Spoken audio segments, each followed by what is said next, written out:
سر التنين والأميرة الشجاعة. في مملكة بعيدة كانت هناك أميرة جميلة تدعى ليليان. كانت مملكتها محاطة بالغابات السحرية والجبال الشاهقة.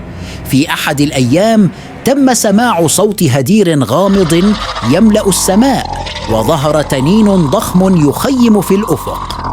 لم يكن هذا تنينا عاديا، بل كان تنين الظلام مع أجنحة غامضة وعيون تتلألأ بالنيران. كان يهدد المملكة ويحيطها بالخوف. ليليان الأميرة الشجاعة قررت أن تخوض تلك المعركة. ارتدت درعها اللامع وأمسكت بسيفها القوي. أعلنت الأميرة أنها ستواجه التنين لإنقاذ مملكتها. في رحلتها اكتشفت ليليان أن التنين ليس كما يبدو. كان يعاني من لعنة قديمة وقلبه مليء بالحزن والوحدة. بدلاً من محاربته قررت الأميرة مساعدته. معاً قاموا بالبحث عن مفتاح لفك اللعنة. اكتشفوا أنه كان يحتاج إلى فعل خيري كبير ليعود إلى حالته الطبيعية.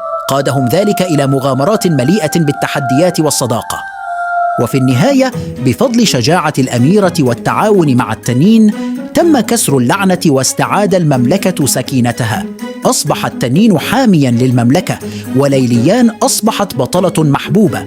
هكذا عاشوا سعداء إلى الأبد، حيث أظهرت قصة الأميرة والتنين الشجاعة والرحمة أهمية فهم الأمور قبل الحكم عليها. شكراً للمشاهدة القصة للنهاية.